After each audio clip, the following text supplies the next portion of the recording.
अति गुह्यतरम देवी देवानाम अपि दुर्लभम, अर्थात भगवान शंकर माता पार्वती को बताते हैं कि ना कवच की जरूरत है, ना किसी भी प्रकार का कोई बढ़ा अनुष्ठान करने की जरूरत है, ना पूजा पाठ करने की जरूरत है। केवल सच्चे मन से अगर नवरात्रि के समय में कोई भी व्यक्ति पूरे मन के साथ, पूरे विश्वास के साथ, सच्ची लगन आस्था के साथ अगर दुर्गा सप्तशती में वर्णित सिद्ध कुंजिका स्रोत का पाठ कर लेता है तो संपूर्ण दुर्गा पाठ का फल उन्हें प्राप्त हो जाता है। जो भी आप व्रत रखते हैं माता रानी के लिए, आप चाहते हैं कि माता रानी का आपके ऊपर आशीर्वाद प्राप्त हो, माता रानी की कृपा मिले।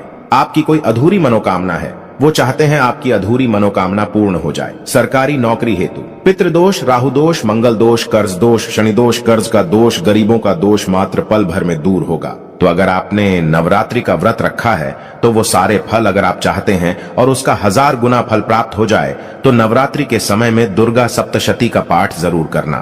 और जो लोग नवरात्रि का व्रत नहीं रखे हैं, किसी कारणवश उन्हें टाइम नहीं मिल पाया है, ऐसे व्यक्ति दुर्गा सप्तशती में वर्णित सिद्ध कुंजिका स्रोत का पाठ जरूर करना। पूर्ण रूप से आपको नव दुर्गा माता का पूजा पाठ करने से, नव दुर्गा के 9 दिन व्रत करने से, कन्या भोजन कराने से जो फल प्राप्त होता है, दोस्तों केवल इस पाठ को सच्चे मन से अगर एक दिन अगर आप जो है नवरात्रि के दिन एक दिन बस केवल आप जो है बैठ करके जप लेते हैं तो पूर्ण रूप से आपको फल प्राप्त हो जाता है। मैं आप लोगों को बताना चाहूंगा, जो लोग समर्थन है ऐसे लोगों को कन्या पूजन भी जरूर करना चाहिए। मैं कल की भी वीडियो में बताया हूं। अब कन्या पूजन का बेनिफिट क्या है तो माता रानी स्कंद पुराण में भी लिखा है और कई सारे हमारे जो है देवी पुराण में भी इसका वर्णन मिलता है। माता रानी जितना पूजा पाठ से प्रसन्न होती हैं उतना ज्यादा कन्या भोजन कराने से हो जाती हैं, क्योंकि कन्याओं को देवी का स्वरूप माना जाता है। और जो कन्या होती है नवरात्रि के समय में ये साक्षात नव दुर्गा का स्वरूप हो जाती है। मैं कन्या पूजन के बारे में विस्तार से वीडियो के अंत में बताऊंगा, तो वीडियो में कंटिन्यू बने रहना। कन्या पूजन कैसे करना है और क्या मुहूर्त है सब बताऊंगा। दोस्तों दूसरी जानकारी बता रहा हूं, यह जानकारी आपकी जिंदगी में बाहर लाएगी, आपके जीवन में चल रही परेशानी को दूर करेगी, क्योंकि हम आप लोगों को बहुत सरल साधारण से विधि बताते हैं जिसमें आप सभी दर्शकों का कल्याण छुपा होता है। तो नवरात्रि के दौरान आपको एक पुष्प का पौधा जरूर लगाना है।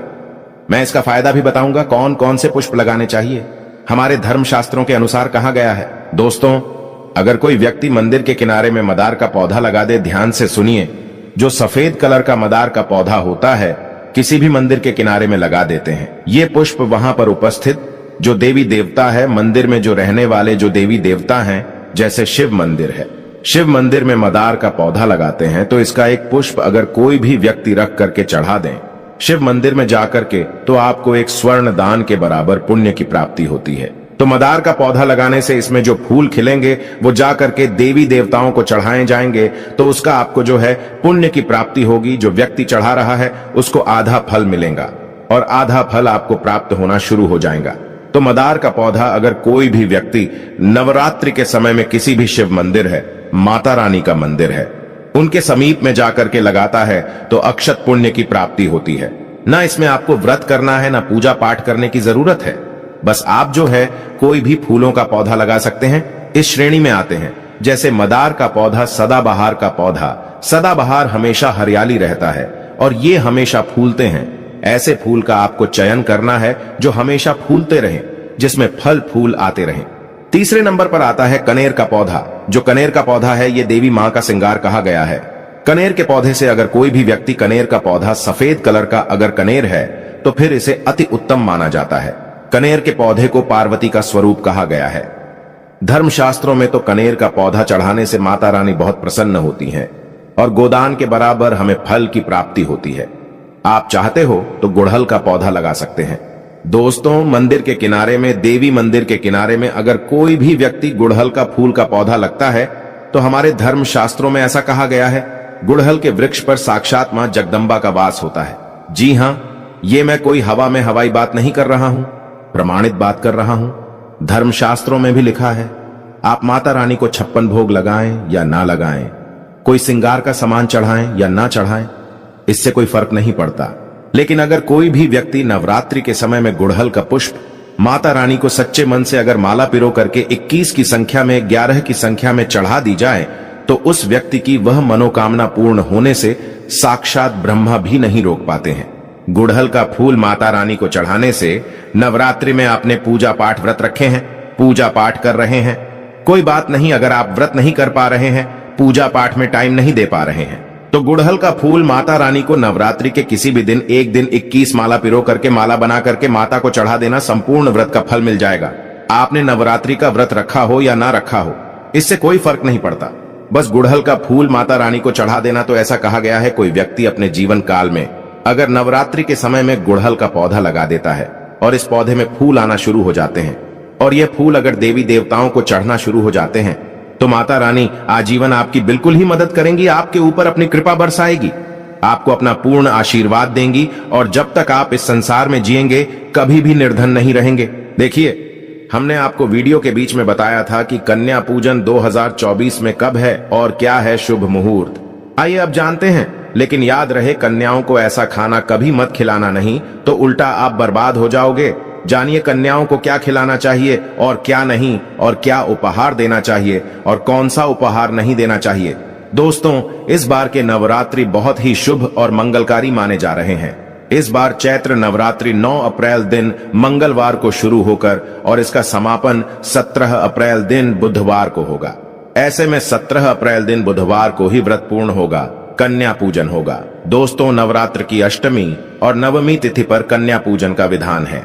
इस बार महाअष्टमी तिथि 16 अप्रैल 2024 यानी कि इस दिन मंगलवार है और नवमी तिथि 17 अप्रैल 2024 दिन बुधवार को है। ऐसे में आप अष्टमी और नवमी को इन दोनों तिथियां में कन्या पूजन अवश्य ही करें। कन्याओं को भोजन अवश्य खिलाएं। शास्त्रों में 9 दिनों के नवरात्रि को बहुत ही शुभ और मंगलकारी माना जाता है और वहीं 8 दिनों के नवरात्रि को अच्छा नहीं माना जाता। ऐसे में 10 दिनों के नवरात्रि बहुत ही शुभ माने गए हैं। शास्त्रों के अनुसार नवरात्रि के दिनों में माता रानी का पूजन करने से, कन्या पूजन करने से मां अभय वरदान प्रदान करती हैं। कुंडली में जो कष्ट होते हैं उन्हें ठीक कर देती है। श्रीधर की तरह ही सच्चे हृदय वाले व्यक्ति के सभी कष्टों का निवारण मां शीघ्र ही करती है। मां की उपासना से विनम्रता का विकास होता है। सभी कष्ट, दरिद्रता, दुख, कष्ट नष्ट हो जाते हैं। नवरात्रि में माता रानी का व्रत और पूजन किया जाता है, लेकिन नवरात्रि के दौरान सबसे ज्यादा महत्व होता है कन्या पूजन का। दोस्तों, कन्या रानी जो होती हैं, फूल की पंखुड़ियों की तरह नाजुक होती हैं। कन्या पूजन सर्वोप्रिय है, श्रेष्ठ है। कन्या के रूप में स्वयं जगदम्बा देवी, माता वैष्णो, 9 देवियां अर्थात समस्त ब्रह्मांड इनके शरीर के कण कण में वास करते हैं। बहुत कम लोग जानते हैं 33 कोटि देवी देवताओं का वास होता है। कन्याओं के मस्तक पर कन्या चाहें छोटी हो चाहें बड़ी हो, वह सदैव पूजनीय है, मां के समान मानी जाती है। दोस्तों, माना जाता है व्रत और उपासना से माता रानी इतना प्रसन्न नहीं होती है जितना कि कन्या पूजन से होती है। नवरात्रि में छोटी छोटी कन्याओं को माता रानी का स्वरूप माना जाता है। कन्याओं को भोग लगाया जाता है, उन्हें प्रसन्न किया जाता है और बदले में आशीर्वाद मांगा जाता है। कन्याओं को प्रसन्न करने के लिए गिफ्ट आदि उपहार वगैरह दिए जाते हैं। माना जाता है अगर कन्याओं को कोई भेंट दी जाए और वो उसे खुशी खुशी स्वीकार कर ले, तो इसका मतलब है माता रानी अर्थात माता वैष्णो ने वो भेंट स्वीकार कर ली जिन पर कन्याएं प्रसन्न होती हैं। तो समझो उन्हें माता रानी का आशीर्वाद मिल गया और माता रानी की कृपा से उन्हें मुंह मांगा वरदान प्राप्त होता है। कन्या पूजन कोई मामूली पूजन नहीं होता। समस्त ब्रह्मांड में जो पूजा होती है उनसे बढ़कर कन्या पूजन को माना जाता है।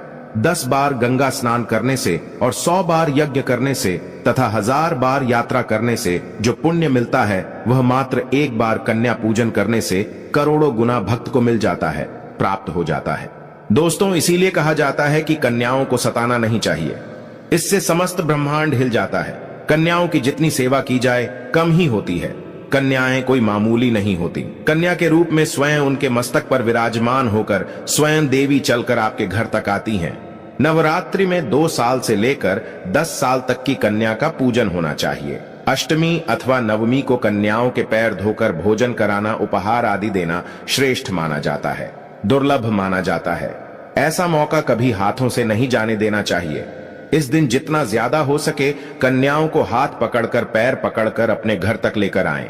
दोस्तों, वीडियो में आगे बढ़ने से पहले आप अपनी राशि भी कमेंट बॉक्स में जरूर डाल दीजिएगा। यदि हमारे पास कोई उपाय होगा तो वह आकर हम आपके कमेंट के रिप्लाई में बता देंगे। कोई भी राशि के अनुसार अगर उपाय करता है तो माता वैष्णो बड़ी प्रसन्न होती है और ऐश्वर्य धन प्रदान करती है, मालामाल बना देती है। इसीलिए राशि कमेंट में जरूर छोड़ें और हाँ, माता को एक लाइक जरूर करें। लाइक करने में कंजूसी ना करें। दोस्तों, कैसे करें? कन्याओं का स्वागत। कन्या जब आपके घर आए तब सभी के पैरों को दूध और पानी से उनके पैरों को धुलाना चाहिए। खासकर मर्दों को कन्याओं के पर आवश्यक धोने चाहिए। इससे मैया वैष्णो प्रसन्न होती हैं। दोस्तों, फिर उसके बाद कन्याओं को किसी साफ जगह पर जमीन पर कपड़ा बिछाकर बैठाना चाहिए। उनके माथे पर अक्षत, फूल और कुमकुम लगाना चाहिए। फिर उसके बाद भोजन ग्रहण करवाना चाहिए। लेकिन हमेशा याद रहे, कन्याओं की थाली में 3 पूरियां कभी ना रखें। इसे शुभ नहीं, घोर अशुभ माना जाता है। 3 पूरियां तथा 3 रोटियां मरने वाले व्यक्ति के लिए निकाली जाती हैं और जेल में कैदियों के लिए दी जाती हैं। ऐसे में कन्याओं को उनकी थाली में 3 पूरी कभी ना दें, लेकिन 1-2 करके पूरियां दे सकते हैं। इससे 3 संख्या बढ़ जाती है और दोष भी नहीं लगता। दोस्तों, कन्याओं को खाना खिलाने के बाद अंतिम में कन्याओं के सर पर लाल चुनरी उड़ाना चाहिए और भोजन में आपको खीर, पूरी, हलवा, चना तथा आलू की सब्जी, छोले वगैरह की सब्जी खिलानी चाहिए। पनीर आदि भी खिलाया जा सकता है। वैसे माता रानी का प्रिय भोजन खीर, हलवा, पूरी और छोले आदि ही हैं। लेकिन भूल से भी लहसुन और प्याज का इस्तेमाल कभी ना करें, अन्यथा अनर्थ हो जाएगा।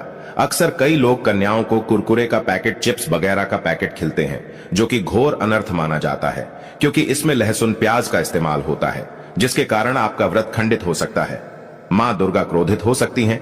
जहां आपने 9 दिनों तक लहसुन प्याज का परहेज किया, लेकिन आपकी एक गलती पूरे व्रत को खंडित कर सकती है। इतना भी नादान नहीं बनना चाहिए कि माता रानी रूष्ट हो जाए और कन्याओं को भी अशुद्ध होना पड़े।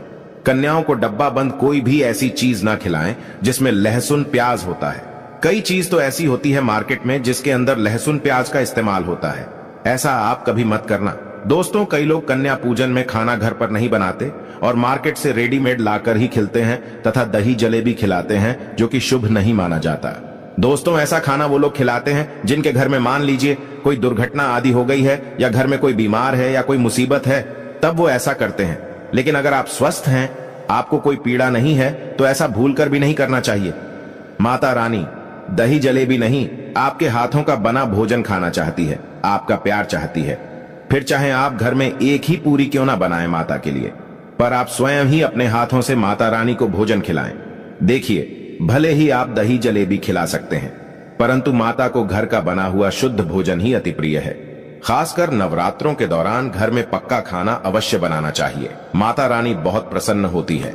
घर का बना पक्का खाना ही कन्याओं को खिलाना चाहिए। हमेशा याद रखें, कन्याओं को प्लास्टिक के बने दोने में खाना नहीं खिलाना चाहिए।